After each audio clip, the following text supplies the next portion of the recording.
Hey, what's going on, everybody? This is John J. Gaming on the mic here, coming at you with a little bit different of a video here. Yes, sir, we are going to do a 2021 NFL draft, a mock draft. So for those about to mock, we salute you, of course. And we're doing it with a little bit of a twist. First and foremost, we're recording this shortly after the Teddy Bridgewater news went down, to where the Carolina Panthers did trade away Teddy Bridgewater to the Denver Broncos for a 6th round pick, either in this year's draft or next year's draft. Doesn't necessarily matter, at least for here. And what we're gonna do, we are going to do not necessarily what I think these teams will do. What I think they'll do, and I'll do instead, is do this mock draft, at least the first round, based off of what teams should do. So we're putting the GM cap on ourselves for all 32 teams in the National Football League. And, we're going to make picks for them based on what we think they need to do moving forward, at least for this first round. So, that being said, make sure you smash that like button if you're feeling what I'm throwing down, as well as hit that subscribe button. You have to be brand new as well. I truly appreciate it as well. And let me know what picks you agree with or disagree with down in the comments. Love a good civil discourse, of course. So, that being said, let's go ahead and get into it with knowing that the Teddy Bridgewater news just went down. And at first, things don't really change all that much. So, we do know that, probably the most obvious pick to make here in this, first round of the 2021 NFL Draft is his number 1 overall pick. It's pretty straightforward what they need to do. They need to get themselves Trevor Lawrence, get yourself a generational talent potentially. Look at the summary. Best quarterback prospect ever scouted. Get him paired up with the one and only Urban Meyer, and have some actual excitement for this Jacksonville fan base. You're talking about a team that's the 3rd most exciting team in the NFL within Florida. And if you want to talk about college football teams, there are college football programs in the state of Florida that has more of a following than Jacksonville Jaguars football. So you get Trevor Lawrence in. Not only can he play well, he's going to be a day 1 starter, but also generate some excitement for this fan base. It's definitely needed for sure. And so the most obvious pick is off the board. Now we get a little interesting here, where I may diverge from multiple boards. So for pick number 2, it's a lot of people are saying Zach Wilson will go number 2. At least that's what many mocksters think is going to happen. Now, for me personally, I think I'm between Zach Wilson and Justin Fields for the 2nd overall pick. That being said, both of these guys do have high ceilings. I think both, have the potential to be franchise starting quarterbacks.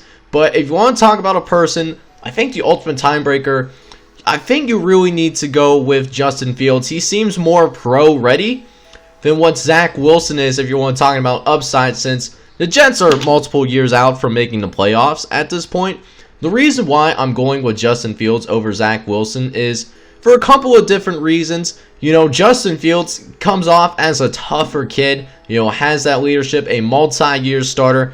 If you want to talk about a guy that had a serious injury to his ribs, in the college football playoff semifinals against Clemson. He misses just one play.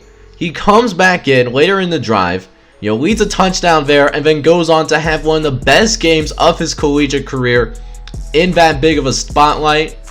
And it's not even banking on Zach Wilson. Zach Wilson is a pretty good quarterback prospect himself, but at the end of the day, in terms of the sample side, while both of these quarterbacks have started multiple years at their respective universities, Justin Fields has played tougher competition, and for the most part, in those bigger moments, he has played better than what Zach Wilson has. So if I'm the New York Jets, I'm getting myself Justin Fields, and then get yourself a franchise quarterback guy that's going to help you be successful, whereas in future drafts, you can start focusing on building a team around Justin Fields going forward. So now we get into the third pick of this draft. Now, the San Francisco 49ers, this pick was originally held by the Miami Dolphins. They had the pick that should have went to the Houston Texans, but, you know, they traded their first round pick to Miami. Miami then turned around, traded that pick to the 49ers. So now the 49ers are on the clock with the third overall pick. Now, they trade into the top 5. So it seems pretty obvious at this point that they are going to go ahead and pick themselves a quarterback. But what quarterback are they going to pick? Now, if you're Kyle Shanahan, you're looking at a tough NFC list. You got the Seahawks that have Russell Wilson.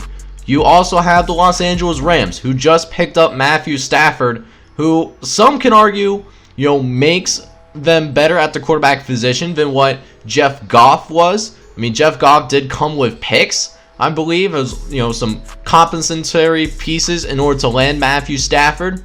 And then even with the Arizona Cardinals, they have a potential franchise piece in Kyler Murray. So 3 very strong quarterbacks in that NFC left division. So, and it's no knock on Jimmy Garoppolo. Jimmy Garoppolo is a, you know, starting caliber quarterback. But that being said, you're talking about a guy that's the 4th best quarterback in that division, and he's had a very difficult time staying healthy, and that's really cost the 49ers as of late, you know, the ability to stay healthy. So the 49ers will get a quarterback in this draft. And that being said, I'm looking at the remaining quarterbacks that should go into the first round between Zach Wilson, Trey Lance, and Mac Jones. In Kyle Shanahan's position, you're not really thinking about going ahead and getting yourself a developmental guy. I think Kyle Shanahan's at a point where, you know, he doesn't have time to wait for a quarterback to potentially develop. You know, if you're picking someone in the top 5, you're going to want somebody that's going to be able to make an immediate impact. And looking at these quarterbacks, we want to talk about the most pro rating, Mac Jones.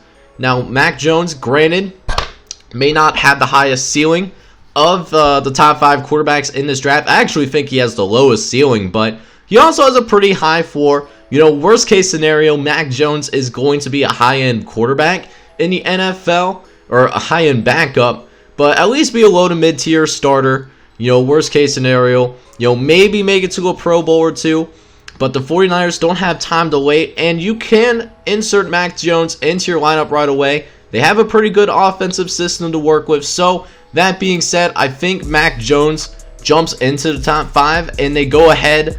49ers going to pick up Mac Jones. So at this point, things get a little bit interesting now. The Atlanta Falcons are now at the board, sitting with the number 4 overall pick.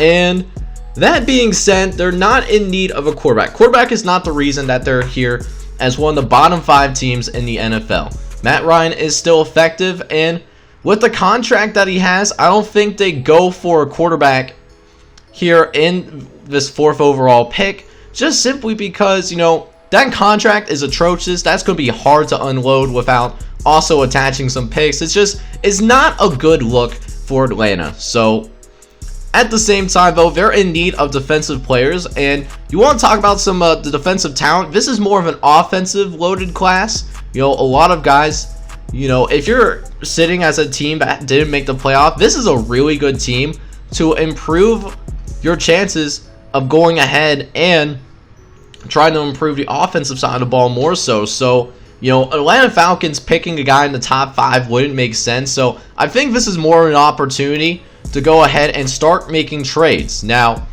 we know Carolina Panthers are on the board, and I think this is where the Carolina Panthers, they will go ahead and make a trade, simply because they did trade away Teddy Bridgewater earlier today as of the recording of this video. And Sam Bradford, you know, Sam Bradford is a guy, not Sam Darnold. I don't know why I was thinking Sam Bradford. Sam Darnold is the only quarterback of note that's on this roster, and they're in need of a quarterback of the future. Whether that be Sam Darnold, whether that be, you know, a Kyle Allen, I believe is his name. So Panthers are going to go ahead and trade up, go sacrifice their first round pick for next season, third round pick for next season, and the 8th overall pick in order to trade up those 4 spots. Falcons, on the other hand, they're going to go ahead and move down. So That means Carolina Panthers, based on what I think they should do, Panthers need to trade up. And it goes down to this. Do you believe in Zach Wilson or do you believe in Trey Lance? Now, that being said, you want to talk about two quarterbacks that both could very much succeed in the Carolina Panthers system. I think both of these quarterbacks, are franchise caliber quarterbacks at the end of the day. There's no, I can really see that in both of these guys. But that being said, Zach Wilson does have more tape than what Trey Lance has. So Carolina Panthers, they're going to move up, and I think they should take Zach Wilson. Let him sit behind Sam Darnold for a year if you're really feeling like that. But then, maybe sometime in year 2 or maybe even late in year number 1, Zach Wilson, come in, get your reps in, be ready to go, man. And Zach Wilson will be a Carolina Panther, based on what I think they should do. Now, as for the 5th overall pick, we are here, first team, frankly, in the top 5 that does not need a quarterback. They already have Joe Burrow, who has proven that he has franchise caliber talent. And I think the biggest concern is, do you go with a wide receiver or do you go with tackle?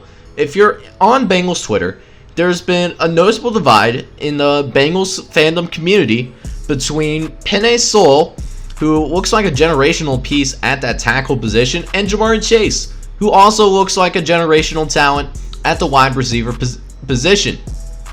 But that being said, though, with that 5th overall pick, it really comes down to this. If the Bengals don't address either the offensive line or the wide receiver core in this draft whatsoever, and don't do anything else in free agency, who do you feel better about? You feel better about the wide receivers on this team or this offensive line? Bengals fans seen how much Joe Burrow got hit, and it led to him tearing his ACL and MCL. Meanwhile, you already have Tyler Boyd, who's quietly one of the best slot receivers in the NFL. T. Higgins, who had the second best rookie campaign at the wide receiver position behind Justin Jefferson. And then Joe Mixon is also out of the backfield as well. He's a top 10 running back. Not many people, give him that kind of respect because he does play for the Bengals. But Joe Mixon is a top 10 running back as well. So if they don't get a wide receiver in the first round, it's not that pressing. Because you can also get wide receivers in the second round that can play a role right away. And you can make sure you get a generational talent at the tackle position. Penei Sewell should be a Cincinnati Bengal. They get the 5th overall pick. Now, as for the 6th overall pick, this is the first pick that the Dolphins have. Now, they originally had the 3rd pick from Houston, which they traded to the 49ers. And I'm looking at the needs, there's some needs that they had. They need to address offensive line. Make sure they get themselves an interior defensive lineman. And then also get yourself an edge rusher as well. But when you look at the draft board, what's available, it wouldn't make sense to go for any of those needs without necessarily reaching. The closest thing is Rashawn Slater, but that's a little bit of a reach for the Miami Dolphins. So I think they might actually go ahead and try to go about trading back. Now, the Miami Dolphins, there's 3 options they can go with. They can go to the Atlanta Falcons, which that wouldn't make sense for them because they only need some edge defensive pieces. But the Titans and also the Jacksonville Jaguars as well. Now, the Tennessee Titans, they need a wide receiver. But then secondarily, the Jacksonville Jaguars, they need a tight end. Now, if there's anything that a rookie quarterback in particular, really goes ahead and gets, it's a tight end that can go up and be a Pro Bowl caliber guy right away. So you want to talk about it, you got to get yourself a guy that can go in, be a target, a reliable target for Trevor Lawrence right away. And I think the Jacksonville Jaguars will recognize that and be aggressive here, going from 25 all the way up to number 6. If it will allow me to accept the trade, which there we go, we finally got it. Best player on the board is Kyle Pitts. And Kyle Pitts, if the Jacksonville Jaguars be aggressive, they should go out and get a guy that will guarantee be a day 1 absolute weapon Kyle Pitts to the Jacksonville Jaguars, baby. Let's go. Joining with Trevor Lawrence, a SEC guy as well. Stays in the state of Florida and plays for the Jaguars. So now here we go. We got the 7th overall pick, which now belongs to the Detroit Lions. And Detroit is obviously in need of a wide receiver. Now, thankfully at the wide receiver position, they have 3 choices that they go with. Jamari Chase, Devontae Smith, Jaden Waddle. All of these guys which are SEC products, but Jamari Chase is the best available wide receiver. Detroit gets a weapon for Jared Goff and drafts Jamari Chase. That's what they should do. You just trade away one of the best quarterbacks the Detroit Lions have ever had. Now you got to make sure Jeff Goff is going to be successful and get him a weapon that he's actually going to go ahead and use. Meanwhile, for the 8th pick, remember the Falcons traded down from number 4 in order to grab some draft capital since they are in need of a quarterback. That being said, though, they could use a piece on the defensive side of the ball. Now, Patrick Surtain II is the best defensive back prospect in this draft. He's been the highest graded cornerback, of his past season. Part of a championship team, winning the national championship. Alabama dominated everybody, it seemed like. And he played 662 press coverage snaps over the past 2 years, so played a lot of press coverage, which is what a lot of NFL teams now run nowadays. A very physical game, and I think Patrick Surtain II is ready for that. So the Atlanta Falcons, who trade down from number 4 because they didn't need a quarterback, they go out and draft themselves Patrick Surtain II, and that's going to be the 8th overall pick in this draft, according to what we think these teams need to do. Now, at number 9 is Denver Broncos, which, despite the fact that Teddy Bridgewater is now with the Broncos, they still could use a quarterback, maybe potentially, but Drew Lock's also on this roster, so I don't think there is a need for quarterback. I want to see how it plays out between Teddy Bridgewater and Drew Lock, in terms of starting quarterbacks. But they could still use some help on the offensive line, and they could also use some guys in the linebacking core. And I think this is the time where the Denver Broncos are going to go ahead and get themselves a guy that, can help out that linebacker core available. Best linebacker that is available, Micah Parsons. We're going to go ahead and draft him onto the Denver Broncos so that they can go ahead and address that need at the linebacking position. Following the Denver Broncos is the Dallas Cowboys, who sit at number 10 in this year's NFL draft. They need a tight end. They would have really liked Kyle Pitts, but the Jaguars did trade up to go grab him. They could also use an edge rusher. They could also use a corner, and they could also use a safety here at the exact same time. But none of these guys, that they can go ahead and grab without reaching too terribly much, though. So I think this is a chance where they go ahead and see if there is anybody that they can go ahead and try and maybe trade up for, something like that. Actually, go ahead and trade with the Los Angeles Chargers because they're in need of a tackle. Chargers realize that Rashawn Slater is falling, and the Giants need a tackle. So if the Giants get to number 11 without Rashawn Slater being picked, the Giants are going to pick him. And you got Justin Herbert, who we know is going to be a franchise quarterback going forward. So another trade that I'm doing here, the Chargers are going to trade with the Dallas Cowboys in order to go ahead and make sure that that's all taken care of. Take care of your franchise quarterback. And as such, Rashawn Slater is going to go with the LA Chargers here at number 10. Welcome to the squad, my guy. And that leaves with the New York Giants here. Now they still need themselves a tackle and a guard as well as an edge rusher on top of that. But their guy is now gone. He is no longer there. He cannot help whatsoever. We might see another pick here potentially, but Raiders wouldn't make much sense. They kind of have the same needs.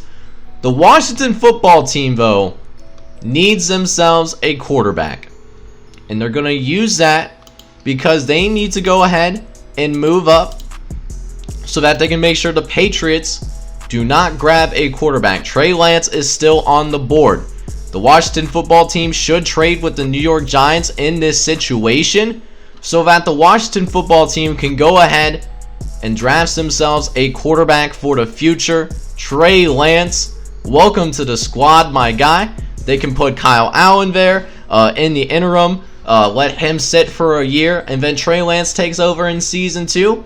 And as long as the Washington football team doesn't mess with his development like they did with Robert Griffin III, Trey Lance can be your franchise guy for the next 10 to 12 years and at least guarantee yourself the second best quarterback in your division behind Dak Prescott. As for the Eagles, this is pretty straightforward. They need a wide receiver. They're going to go ahead and grab Devontae Smith. They need to improve that wide receiver room. Quarterback to me doesn't make sense in the first round. They have Jalen Hurts, of course, and you don't need to do anything with it.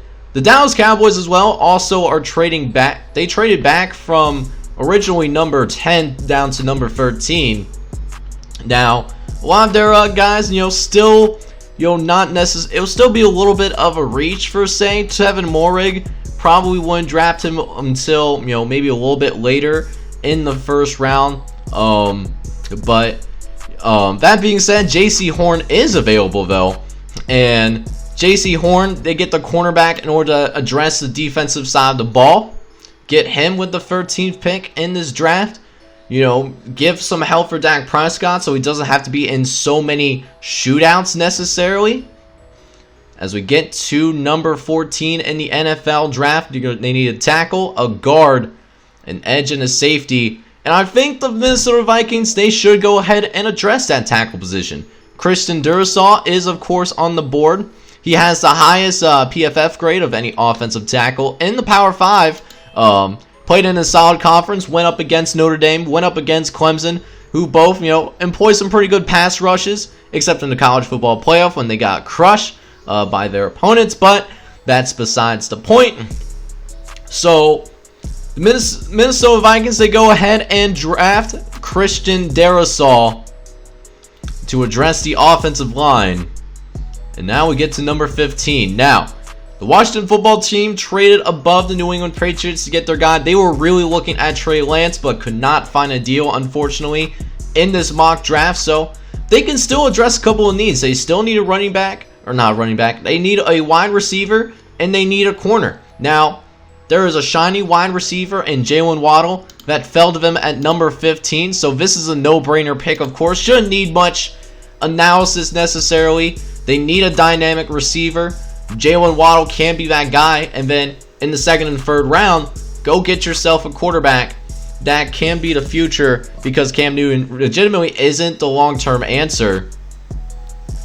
Meanwhile, the Arizona Cardinals, they need themselves an interior defensive lineman. Christian Barmore is on the board, and he is also the best available.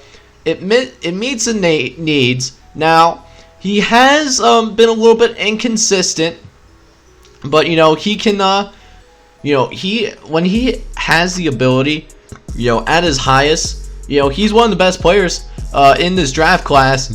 But can he bring consistently? Maybe the Arizona coaching staff can work on it, because they will draft him in order to meet that need so that they can have more of a defensive presence.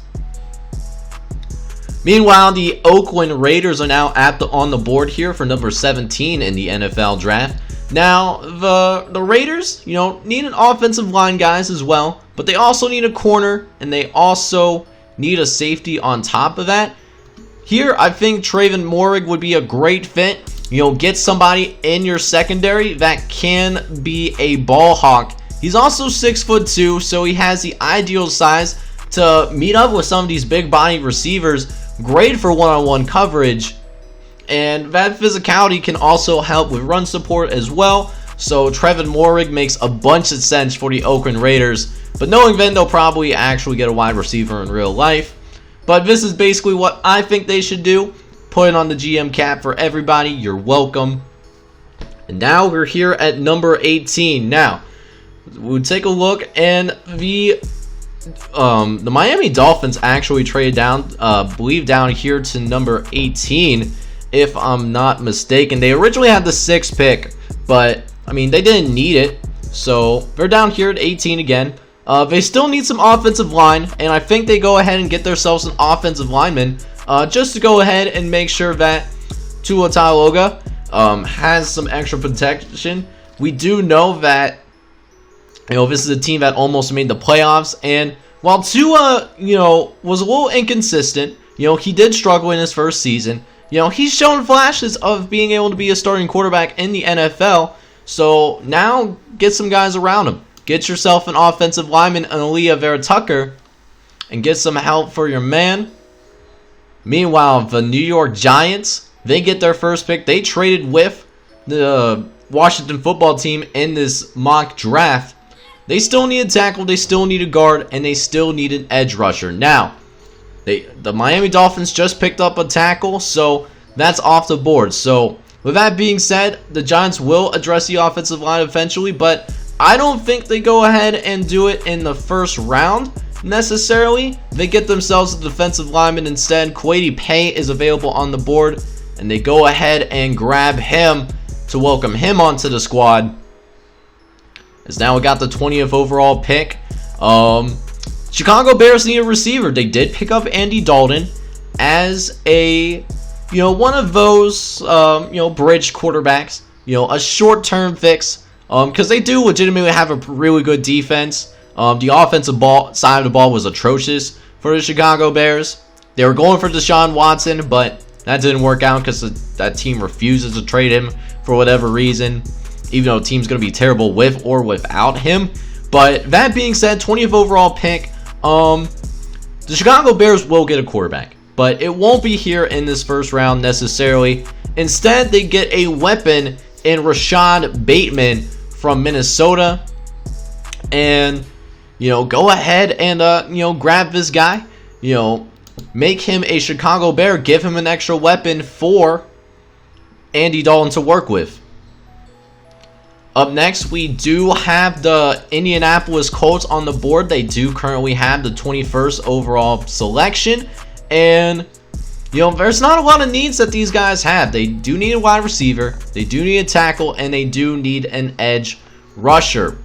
Luckily for them, though, at number 20, the 20th ranked prospect is Greg Newson II. He's a guy from Northwestern, a guy that's smart, you know, fundamentally sound. Maybe not the most athletic guy on the face of the planet, but was part of a defense that stifled Justin Fields. Gave him the worst game of his career, even though they didn't win the game. You know, so Greg Newson II, you know, part of a foundational unit. They go ahead and add that piece, make sure that's taken care of right away. As we now have 22nd on the board, as they'll go ahead and grab themselves a wide receiver, Elijah Moore, which leaves the 23rd pick, which does belong to the Jets. Now, they grab Justin Fields, but they still need an edge rusher, and they still need a corner, because they're not going to be able to address that necessarily the guard position here in the first round. But that being said, the New York Jets can get a good corner in Caleb Farley. It does start a you know, a little bit of a role of, you know, guys that are corners and wide receivers and whatnot. As number 24 is the Pittsburgh Steelers.